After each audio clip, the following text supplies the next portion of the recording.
नमस्कार। आज हम बात करेंगे एक ऐसे मुद्दे पर कि जो बहुत ही सेंसिटिव है, और ये मुद्दा है कि जो नए कानून हमारे 1 जुलाई से लागू हो रहे हैं उसमें एफआईआर कैसे दर्ज होगी। और इसमें विशेष तौर पे हम बात करेंगे ई एफआईआर की और ज़ीरो एफआईआर की, जो इतना क्लियर नहीं है। और पहले भी इस तरह से अगर आप देखें तो ज़ीरो एफआईआर का भी प्रोविज़न था, पर वो इसका हिस्सा नहीं था। और ई एफआईआर तो कुछ स्टेट में थोड़ा बहुत किया गया था, परंतु वो क्रिमिनल प्रोसीजर कोड का हिस्सा नहीं था। अब भारत के गृह मंत्रालय ने एसओपी यानी कि स्टैंडर्ड ऑपरेटिंग प्रोसीजर, किस तरह से एफआईआर दर्ज की जाए, कैसे ई एफआईआर दर्ज की जाए, कैसे ज़ीरो एफआईआर के प्रोविज़न होंगे, उसके बारे में एसओपी जारी की है। तो आज हम इस एसओपी की बात करेंगे। तो जो सेक्शन था पहले क्रिमिनल प्रोसीजर कोड का, सेक्शन 154 होता था जिसके तहत एफआईआर दर्ज की जाती थी। अब उसको भारतीय नागरिक सुरक्षा संहिता 173 में उसको जारी किया गया है। अब इस 173 में जो है कई प्रोविजंस नए हैं। पहली बात, जो हम करें ई एफआईआर की, तो पहले पुलिस स्टेशन में आदमी जाता था एफआईआर दर्ज कराने के लिए, और वो देखता था कि उसकी एफआईआर दर्ज करी ही नहीं है। एक ही जगह थी पुलिस स्टेशन जहाँ जाके एफआईआर दर्ज हो सकती थी। परंतु अब जो नया कानून है उसमें एफआईआर जो है आप इलेक्ट्रॉनिक मीडिया से भी कर सकते हैं। उसके 3 साधन हैं। या तो कोई ई पोर्टल होगा पुलिस का, जो सारे उस स्टेट की पुलिस ने बनाया होगा, उस ई पोर्टल पे जाके एफआईआर दर्ज कर सकते हैं। जैसे दिल्ली पुलिस में पहले ई पोर्टल था, 3-4 ऑफेंस थे उनके लिए, सारे ऑफेंस के लिए नहीं था, परंतु ये सबके लिए होगा। और या पुलिस स्टेशन का भी कई जगह लोगों ने पोर्टल बना रखे हैं, आप पुलिस स्टेशन के पोर्टल पे जाके भी एफआईआर दर्ज करा सकते हैं। और अगर ये दोनों नहीं भी हैं तो आप जो नॉर्मल आपका इलेक्ट्रॉनिक मीडिया है, जैसे ईमेल है और व्हाट्सएप है, उसके ज़रिए भी आप अपनी शिकायत पुलिस स्टेशन को भेज देंगे। अगर वो ई पोर्टल पे है और उसका जो तरीका है वो ऑलरेडी उस पर दिया हुआ है कि आप इस पर सिग्नेचर इस तरह से करें, ऐसे करें, तो वो बात तो दूसरी है। परंतु यदि आप अपने किसी इलेक्ट्रॉनिक मीडिया से भेज रहे हैं तो आपको 3 दिन के अंदर एफआईआर पे जाके दस्तखत करने पड़ेंगे। और जब वो दस्तखत हो जाएंगे, हस्ताक्षर हो जाएंगे, तो जो एफआईआर है वो एफआईआर में रजिस्टर में दर्ज हो जाएगी। परंतु उससे पहले जो सेंसिटिव इन्फॉर्मेशन दी है आपने, उस पे पुलिस कार्रवाई करेगी ज़रूर। ये हुआ ई एफआईआर के बारे में। अब जो नॉर्मल एफआईआर है उसमें भी कई चीज़ें कही गई हैं।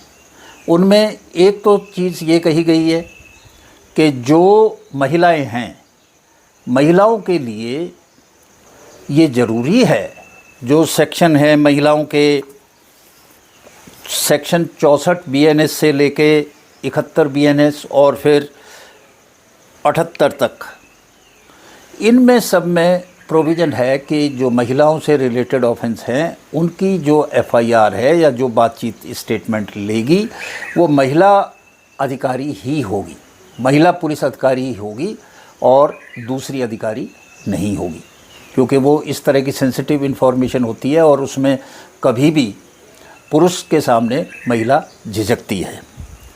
तो और उसको वीडियोग्राफ किया जाएगा। कि क्या जो उसने कहा वो ही दर्ज किया गया या नहीं, और वो वीडियोग्राफी रिकॉर्ड में रखी जाएगी, जिससे कि कभी भी चेक कर लिया जाए कि भाई जो उसने कहा था उस महिला ने वो ही, उसकी रिपोर्ट दर्ज हुई या नहीं हुई। तो ये एक बड़ा इसमें बदलाव है। दूसरी जो बात है उसमें एक और ख़ास प्रोविज़न है, और वो ख़ास प्रोविज़न ये है कि पहले देखते थे कि लोग जाके और मुकदमे कर देते थे छोटे मोटे और एफआईआर दर्ज करा देते थे अपने जिस रसूख से, तो उसमें कई लोग प्रताड़ित होते थे।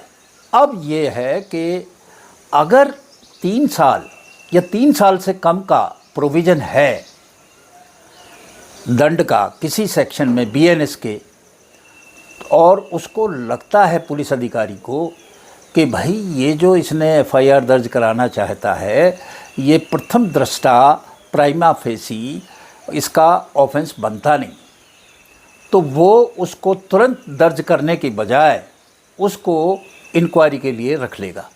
पर उसके लिए उसे अपने डीएसपी से परमिशन लेनी होगी, और जहाँ पे कमिश्नर सिस्टम है वहाँ पे एसीपी जो होता है उससे परमिशन लेनी होगी, और 14 दिन के अंदर उसने ये निर्णय करना है कि उस पर एफआईआर हो सकती है या नहीं। अगर नहीं तो वो बताएगा अपने जो कंप्लेनेंट है उसको बताएगा कि इसमें इस वजह से नहीं हो सकती, और ये सब सारी चीज़ें वो उसमें पुलिस स्टेशन में जो इस काम के लिए रजिस्टर रखा है उसमें ये सारी बातें लिखेगा।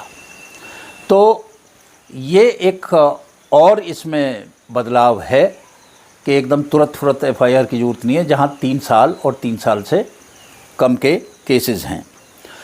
0 एफआईआर में वो कोई भी आदमी कहीं भी जाके किसी भी पुलिस स्टेशन को इलेक्ट्रॉनिकली या खुद जाके वो रिपोर्ट करा सकता है। एक आम आदमी को नहीं पता होता कि इसकी जुरिस्डिक्शन क्या है, वो किस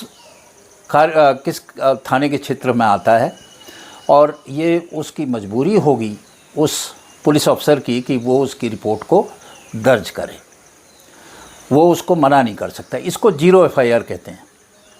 और 0 एफआईआर में जब वो एफआईआर दर्ज करेगा तो जो उसका नंबर होगा, जो सीरियल नंबर चलता है एफआईआर का, उसके सामने वो 0 लिखेगा, प्रीफिक्स करेगा 0, जिससे ये पता हो कि ये जो एफआईआर है ये 0 एफआईआर है।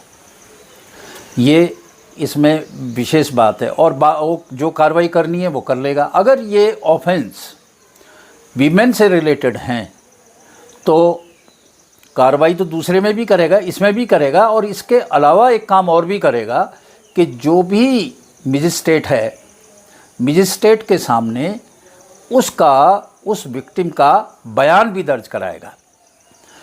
तो ये भी कार्रवाई। और जब ये सब कुछ हो जाएगा इसके बाद में जो कंसर्न पुलिस स्टेशन है जहाँ जो उसका क्षेत्र है उसको वो मुकदमा ट्रांसफ़र करेगा।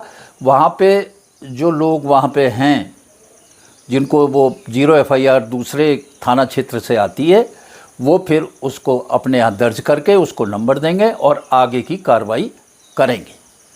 तो इस तरह से हम देखते हैं कि कई चीज़ों में इसमें सुधार हुआ है, और 1 जुलाई से ये सब कुछ लागू हो जाएगा। आप इलेक्ट्रॉनिक जो मीडिया है उसके ज़रिए आप अपनी एफआईआर दे सकते हैं। ये एक अच्छा कदम है, और उसके लिए भी अच्छा कदम है जो थाने में जाते हुए लोग थोड़ा झिझकते हैं, वो इलेक्ट्रॉनिकली अपना शिकायत दर्ज करा सकते हैं। अगर शिकायत दर्ज कराने में कोई पुलिस अधिकारी इस तरह की कोई ढील बरतता है, दर्ज नहीं करता है, तो अब एक सेक्शन है 199 बीएनएस का, उसके तहत 6 महीने की उसको सज़ा भी हो सकती है। नहीं करता है ये तो उसको सज़ा की अलग बात है, वो पुलिस स्टेशन जाए, नहीं करता है तो वो कोर्ट में भी दरख्वास्त दे, कोर्ट खुद भी उस मामले की जांच कर सकता है और डायरेक्शन भी दे सकता है, निर्देश भी दे सकता है पुलिस स्टेशन को कि वो इसकी जांच करे। तो आज बस इतना ही और इसी के साथ नमस्कार।